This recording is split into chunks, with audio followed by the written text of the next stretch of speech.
الحمد لله نحمده ونستعينه ونستغفره ونؤمن به ونتوكل عليه ونعوذ بالله من شرور أنفسنا ومن سيئات أعمالنا من يهده الله فلا مضل له ومن يضلله فلا هادي له ونشهد أن لا إله إلا الله وحده لا شريك له ونشهد أن سيدنا وسندنا وحبيبنا وشفيعنا وهادينا ومرشدنا ومولانا محمدا عبده ورسوله أما بعد فأعوذ بالله من الشيطان الرجيم بسم الله الرحمن الرحيم الف لام میم ذالک الکتاب لا ریب فیہ ھدی للمتقین الذین یؤمنون بالغیب ویقیمون الصلاة ومما رزقناہم ينفقون والذین یؤمنون بما انزل الیک وما انزل من قبلک وبالآخرۃ ھم یوقنون اولئک علی ھدی من ربہم واولئک ھم المفلحون صدق اللہ العظیم۔ محترم بھائیو بزرگوں، السلام علیکم ورحمۃ اللہ وبرکاتہ۔ اللہ تعالیٰ کا بڑا فضل ہے کہ ہم سب مل کر کے اس محفل میں جمع ہوئے ہیں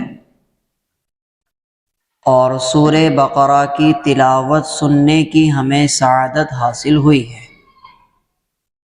سورہ بقرہ کی تفسیر، سورہ بقرہ کی تلاوت اور سورہ بقرہ کے متعلق بہت ساری علمی نقطے اور معلومات انشاءاللہ تعالی ہم سیکھیں گے، تو یہ اللہ تعالیٰ کا ہم پر بڑا فضل ہے۔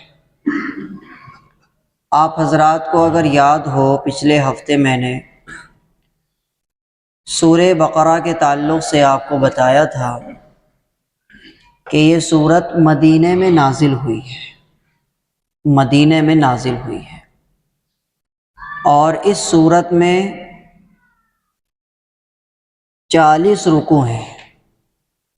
اس سورت میں 40 رکوع ہیں، 286 آیتیں ہیں اور 25,500 حروف ہیں اور 6,120 تقریباً جملے ہیں۔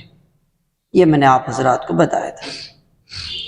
اسی کے ساتھ ہی میں نے ایک بہت اہم نقطے کی طرف بھی اشارہ کیا تھا کہ سورہ بقرہ کے تعلق سے اللہ کے رسول علیہ الصلاۃ کا فرمان ہے کہ جس گھر میں سورہ بقرہ کی تلاوت ہوتی ہے اس میں جنات اور جادو کا اثر نہیں ہو سکتا۔ آواز میں کچھ کمی ہے، جا کے دیکھو، فون آ رہا ہے۔ اللہ کے رسول علیہ السلام نے فرمایا جس گھر میں سورہ بقرہ کی تلاوت مسلسل ہوگی اس میں جنات کا اثر نہیں آ سکتا، جادو کا اثر نہیں ہو سکتا۔ ایک روایت میں آتا ہے اللہ کے رسول علیہ السلام نے فرمایا کہ سورہ بقرہ میں 1000 تقریباً اوامر ہیں، 1000 نواہی ہیں اور 1000 تقریباً مصلحت کی باتیں، حکمت کی باتیں اس میں موجود ہیں۔ اللہ کے رسول علیہ السلام نے ایک روایت میں بیان فرمایا کہ سورہ بقرہ کوہان کی طرح ہے۔ کوہان جانتے ہیں، اونٹ کا جو کوہان ہوتا ہے، یعنی یہ ابھرا ہوا حصہ ہے، وہ سب سے ٹاپ پہ ہوتا ہے۔ اونٹ کے سب سے ٹاپ پہ کیا ہوتا ہے؟ اس کا کوہان ہوتا ہے۔ قرآن پاک کی ٹاپ پہ یہ سورت ہے سورہ بقرہ۔ اس میں آیت الکرسی ہے، بہت ساری قیمتی باتیں اس میں آپ کو سیکھنے کو ملیں گی۔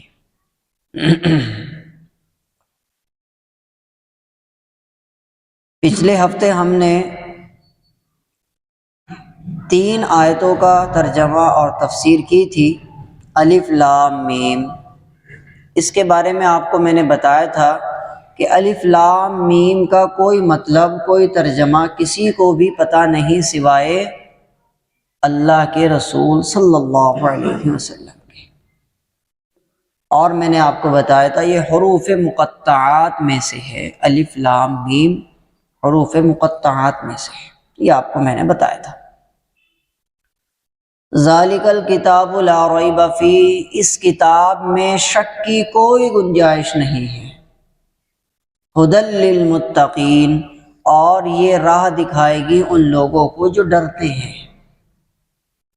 الذین یؤمنون بالغیب، وہ لوگ جو غیب پر ایمان رکھتے ہیں، یقین رکھتے ہیں۔ ویقیمون الصلاۃ، اور نماز کو قائم کرتے ہیں۔ وَمِمَّا رَزَقْنَاهُمْ يُنْفِقُونَ، اور جو مال ہم نے ان کو دیا ہے اس میں سے خرچ کرتے ہیں۔ یہاں تک میں نے آپ کو پچھلے ہفتے ترجمہ، تفسیر، فضیلتیں، تمام چیزیں آپ کو سنائی تھی، اگر آپ میں سے کسی کو یاد ہے۔ آج میری طبیعت کچھ ٹھیک محسوس نہیں ہو رہی مجھے۔ ایک مولانا صاحب بیٹھے ہوئے تھے میرے پاس، وہ مجھے بتانے لگے کہ مولانا، حضرت عثمان غنی رضی اللہ تعالیٰ عنہ کا قول ہے کہ جس آدمی کو 1 سال میں کوئی بھی بیماری نہ آئے اللہ اس سے ناراض ہوتا ہے۔ ان کا اپنا ایک قول ہے، کوئی حدیث نہیں ہے۔ میں نے کہا بھائی اچھا، تو میں سوچنے لگا کہ مجھے کتنے دن ہو گئے بیمار ہوا تھا میں، تو میں سوچ ہی رہا تھا، بس صبح سے ذہن میں تھی یہ بات۔ اب مغرب کے بعد تھکاوٹ اتنی محسوس ہوئی، جسم میں حرارت لگا، بخار آنے والا ہے۔ 1 سال سے پہلے بیمار ہونا تھا یا نہیں ہونا تھا، لیکن فوراً ہی اللہ تعالیٰ نے کہا اچھا بھائی لو، بخار کی حرارت محسوس ہونے لگی۔ خیر، زیادہ لمبی بات آج نہیں کریں گے انشاءاللہ۔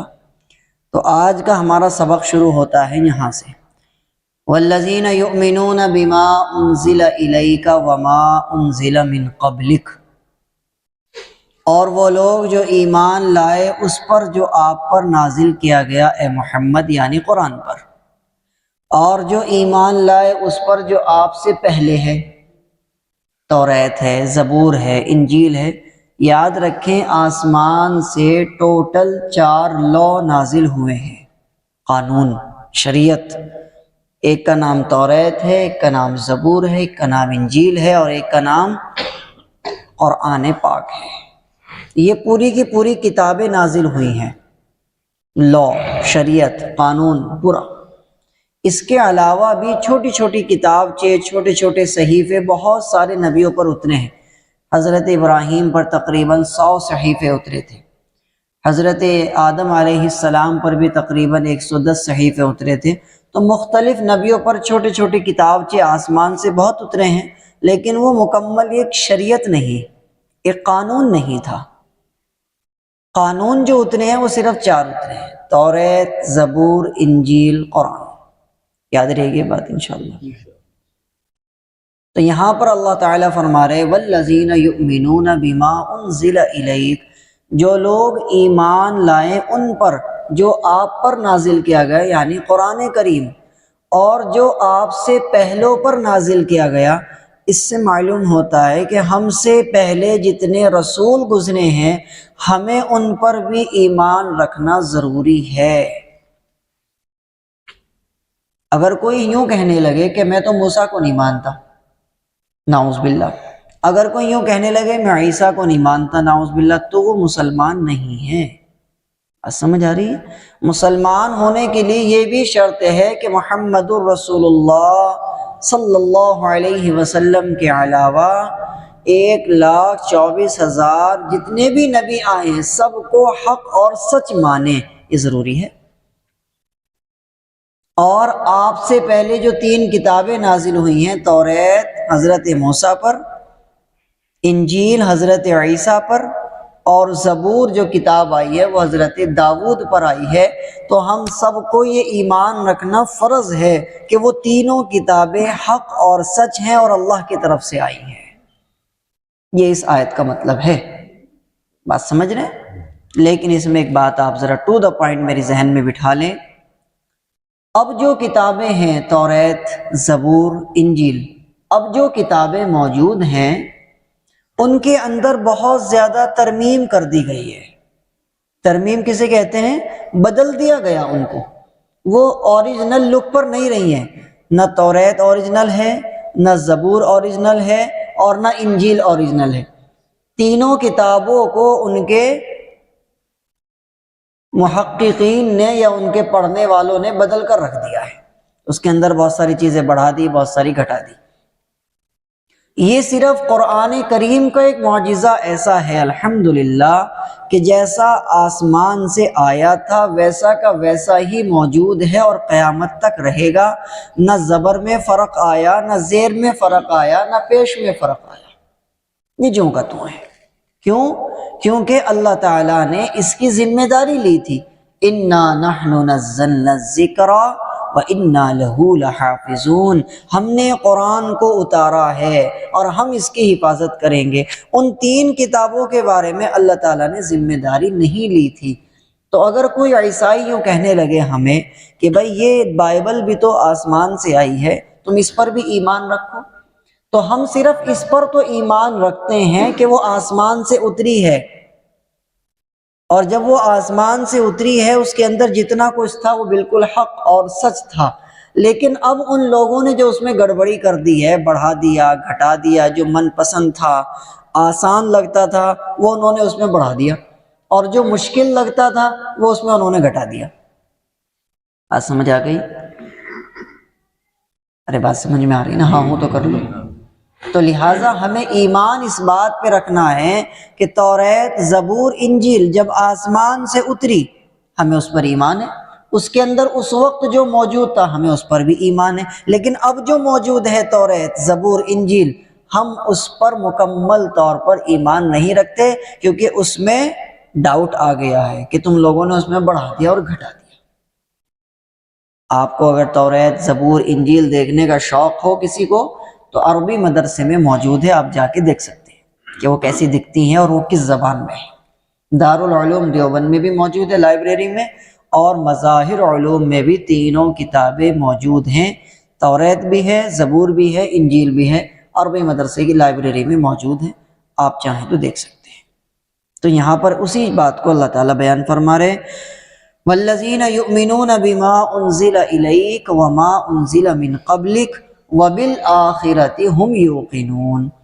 تو مسلمان کے لیے یہ ضروری اللہ تعالیٰ نے قرار دے دیا کہ قرآن پر بھی ایمان رکھ، قرآن سے پہلی کتابوں پر بھی، قرآن سے پہلے رسولوں پر بھی ایمان رکھ، وَبِالْآخِرَةِ اور آخرت کے دن پر بھی یقین بنا کہ آخرت آئے گی، قیامت آئے گی، فیصلے کا دن آئے گا۔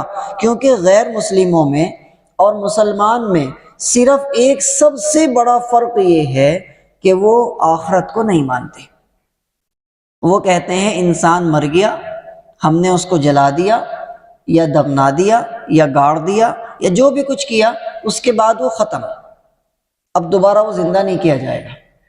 مسلمان یہ مانتا ہے کہ بندہ مر گیا، وہ چاہے جل کے مرے یا کٹ کے مرے یا وہ سمندر میں ہو، وہ کہیں بھی ہے، اللہ اسے قیامت کے دن دوبارہ زندہ کریں گے، اسی باڈی میں اللہ تعالیٰ اس کی روح ڈالیں گے، اور پھر اس سے حساب و کتاب لیں گے کہ تو نے دنیا میں زندگی کیسے گزاری ہے، تو نے زنا کیا تھا، تو نے حرام خوری کی تھی، تو نے جھوٹ بولا تھا، تو نے دھوکہ دیا تھا، حرام کی کمائی، تو نے جو بھی کچھ کیا ہے اس کا حساب تجھے دینا پڑے گا۔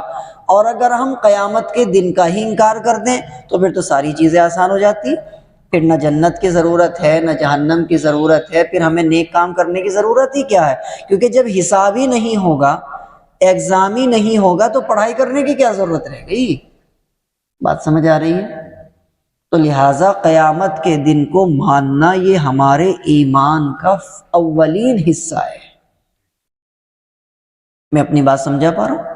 قیامت کا دن آئے گا، اس پر سب کا یقین ہونا ضروری ہے۔ اگر کوئی یوں کہتا ہے ارے نہیں نہیں کچھ نہیں، یہ تو بس ایسی چلی چلائی باتیں ہیں، تو وہ مسلمان نہیں ہے، یاد رکھیں۔ اس کو دوبارہ کلمہ پڑھنا پڑے گا، اور اگر وہ شادی شدہ ہے تو دوبارہ نکاح بھی پڑھوانا پڑے گا۔ اگر کوئی آدمی قیامت کے دن کا مذاق اڑائے یا قیامت کے دن کو وہ مانتا ہی نہ ہو تو وہ مسلمان ہی نہیں رہے گا۔ بات سمجھ آ گئی؟ یہ اس آیت کا مطلب ہے۔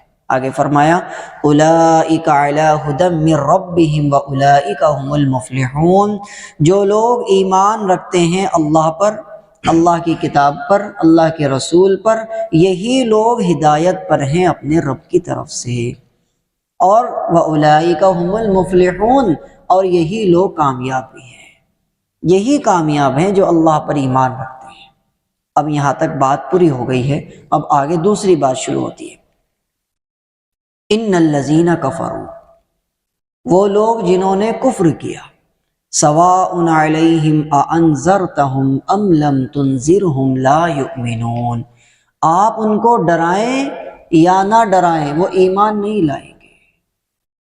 اب میں آپ کو ایک بات یاد دلاؤں، میں نے آپ کو شروع میں بتایا، بہت سی مرتبہ بیچ میں بھی بتایا ہے، کہ قرآن پاک کی ہر آیت کے پیچھے ایک قصہ ہوتا ہے، فلیش بیک، جس کو بولتے ہیں اردو میں شان نزول، یعنی یہ آیت جو نازل ہوئی ہے اس کی کیا وجہ رہی ہے۔ اب جیسے میں نے آپ کو ترجمہ سنایا، بے شک وہ لوگ جو کفر کرتے ہیں برابر ہے آپ ان کو ڈرائیں نہ ڈرائیں وہ ایمان نہیں لانے کے۔ تو یہ سننے میں ایسا محسوس نہیں ہو رہا کہ یار یہ کوئی بات چل رہی ہے اور یہ بات ابھی ہمیں پوری جاننی ضروری ہے۔ تو اس آیت کے پیچھے بھی ایک قصہ ہے، ایک شان نزول ہے، ایک وجہ ہے اس کے نازل ہونے کی، اور وہ وجہ کیا ہے؟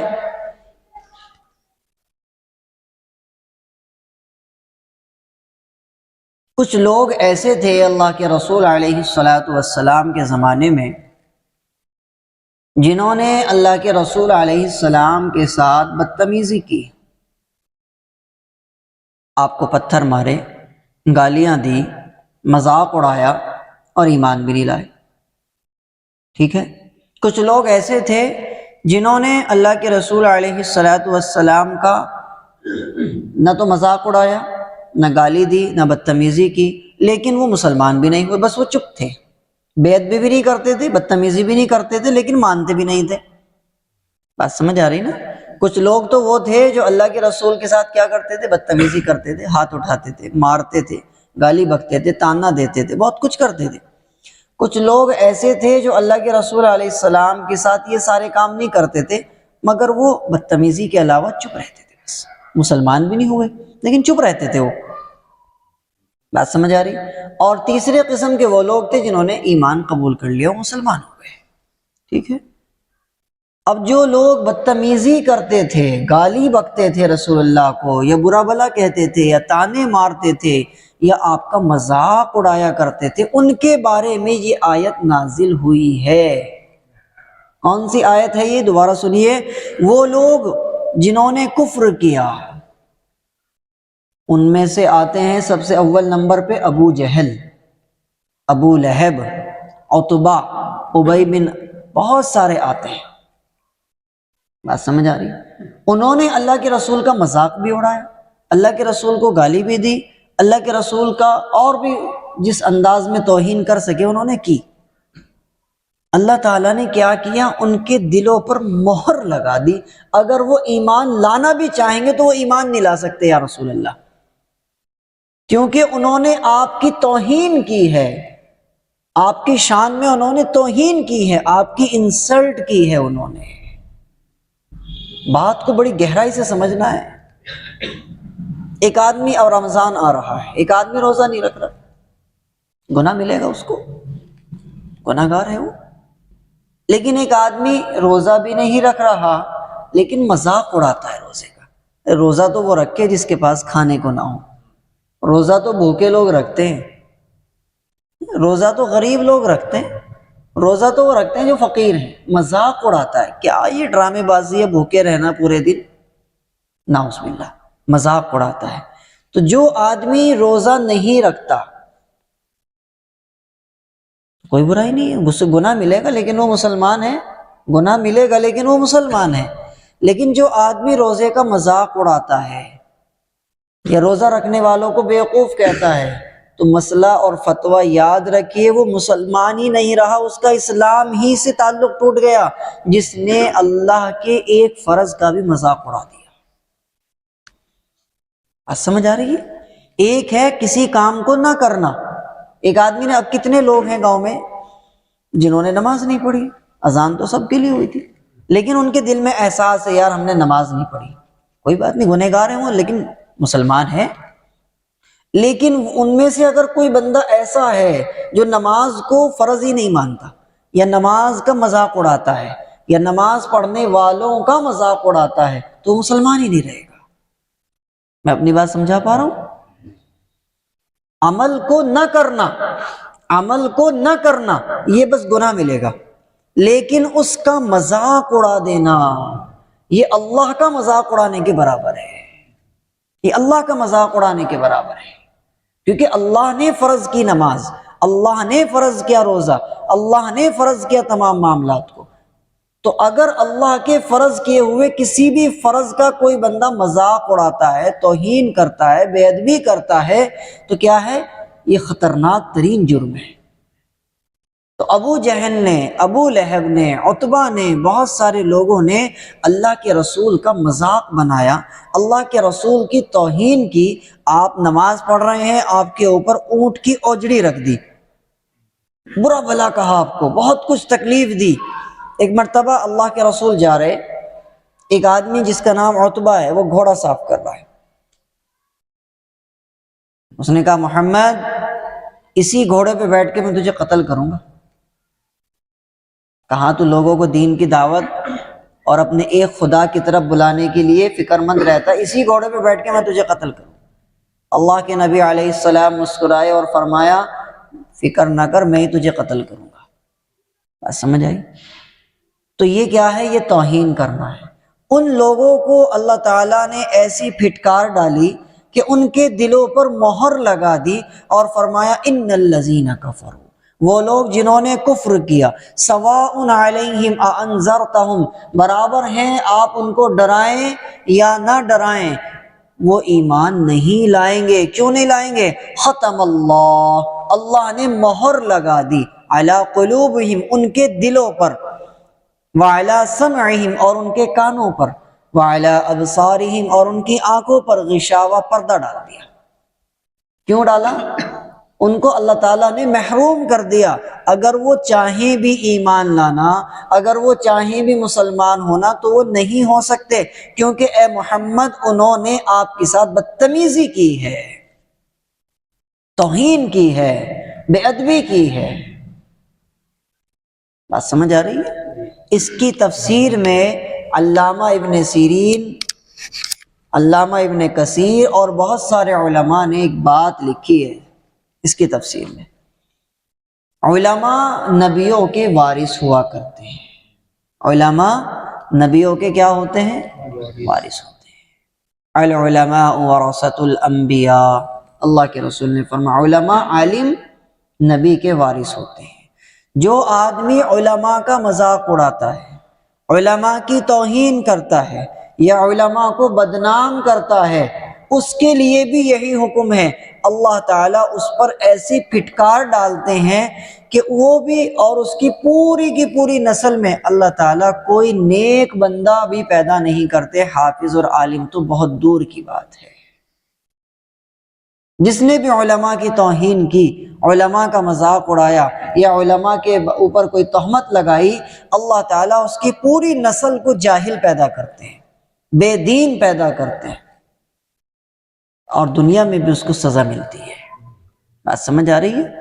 تو یہ آیت ہمیں سکھا رہی ہے ختم اللہ علی قلوبہم، اللہ نے مہر لگا دی ان کے دلوں پر، وعلی سمعہم، ان کے کانوں پر، وعلی ابصارہم غشاوہ، اور ان کی آنکھوں پہ پردہ ڈال دیا، کیونکہ انہوں نے محمد آپ کی شان میں توہین کی ہے، بے ادبی کی ہے۔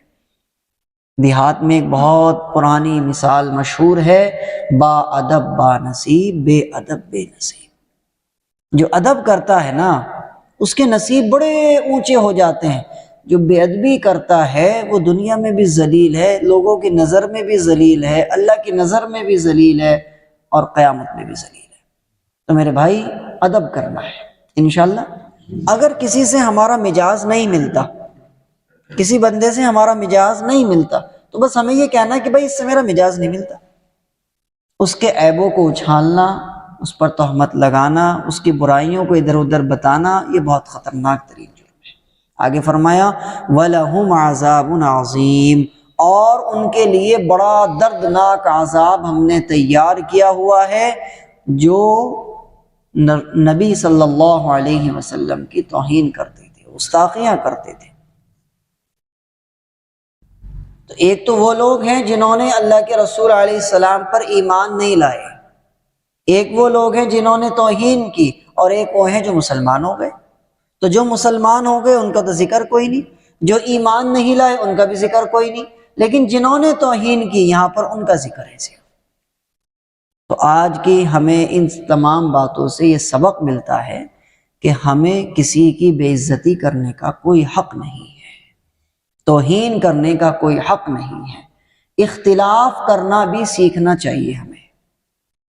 ہمارے یہاں کیا ہوتا ہے، اگر ہمیں کسی سے اختلاف ہو گیا تو بس فوراً گالیوں پر اتر آتے ہیں، گریبان پر اتر آتے ہیں، اس کی عمر کا لحاظ نہیں رکھتے، اس کے علم کا لحاظ نہیں رکھتے، کچھ نہیں، اس کی داڑھی کا بھی لحاظ نہیں کرتے۔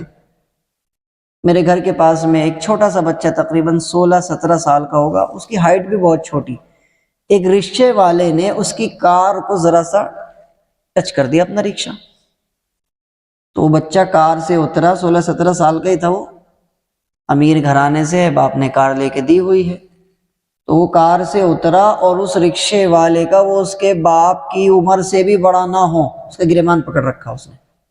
اللہ اکبر۔ تو ہمارا یہ مجاز ہے کہ جب تک ہم عزت کرتے ہیں تو بہت کرتے ہیں، اور جہاں ذرا سی اختلافات کی بات ہوئی یا ذرا سا ہمیں کسی سے بدمزگی ہوئی تو بس فوراً گالیوں پہ اور گریبان پہ اتر آتے ہیں۔ یہ گھٹیا ترین عمل ہے۔ اختلاف کرنا بھی سیکھنا چاہیے۔ بات سمجھ آ رہی ہے؟ اختلاف کرنے کا طریقہ یہ ہے کہ اگر ہمارا کسی سے مجاز نہیں ملتا تو اب ہماری تربیت کا امتحان شروع ہوتا ہے۔ یہ حضرت علی کے الفاظ یاد رکھو کہ اگر تمہارا کسی سے مجاز نہیں ملتا، اب تمہاری تربیت کا امتحان شروع ہوتا ہے کہ تمہارے باپ نے اور ماں نے تمہاری تربیت کی ہے یا تمہیں پالا ہے، اور امتحان اس طرح شروع ہوتا ہے کہ جس سے تمہارا مجاز نہیں ملتا تم اس کے عیبوں کو اچھالتے ہو، اس کی ٹوہمیں لگ جاتے ہو، اس کی برائیاں غیبتیں کرتے پھرتے ہو، یا پھر اگر تمہارے پاس آ کر کوئی بندہ اس کے بارے میں برا بھی کہتا ہے تو تم یوں کہتے ہو کہ بھائی اس کی بات نہ کرے، کیونکہ میں نہ اس کی برائی کرنا چاہتا نہ اچھائی کرنا چاہتا۔ اگر تمہارا مجاز یہ ہے کہ تم یوں کہتے ہو بھائی نہ میں اس کی برائی کروں نہ میں اس کی اچھائی کروں، بس میرا اس سے مجاز نہیں ملتا، بات ختم۔ اگر تم یہ کرتے ہو تو تم خاندانی انسان ہو، تمہاری تربیت بہت اچھی کی گئی ہے، اور اگر تم تہمت لگانے میں، جھوٹ بولنے میں، غیبت کرنے میں اور اس کے عیبوں کو مرچ مسالہ لگا کر اچھالنے میں پیچھے نہیں ہٹتے تو یہ تمہارے گھٹیا ہونے کی علامت ہے۔ یہ حضرت علی کا قول ہے۔ تو سیکھنے کو ملا اس بات سے؟ ہاں، یہ بات اللہ تعالی ہمارے دلوں میں اتار دے۔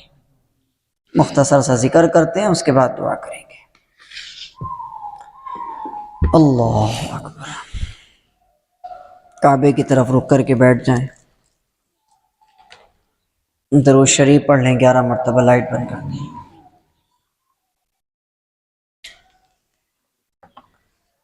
اللہم صلی علی محمد وعلی آل محمد کما صلیت علی ابراہیم وعلی آل ابراہیم انک حمید مجید۔ اللہم بارک علی محمد وعلی آل محمد کما بارکت علی ابراہیم وعلی آل صلی اللہ علی محمد صلی اللہ علیہ وسلم، صلی اللہ علی محمد صلی اللہ علی محمد صلی اللہ صلی اللہ۔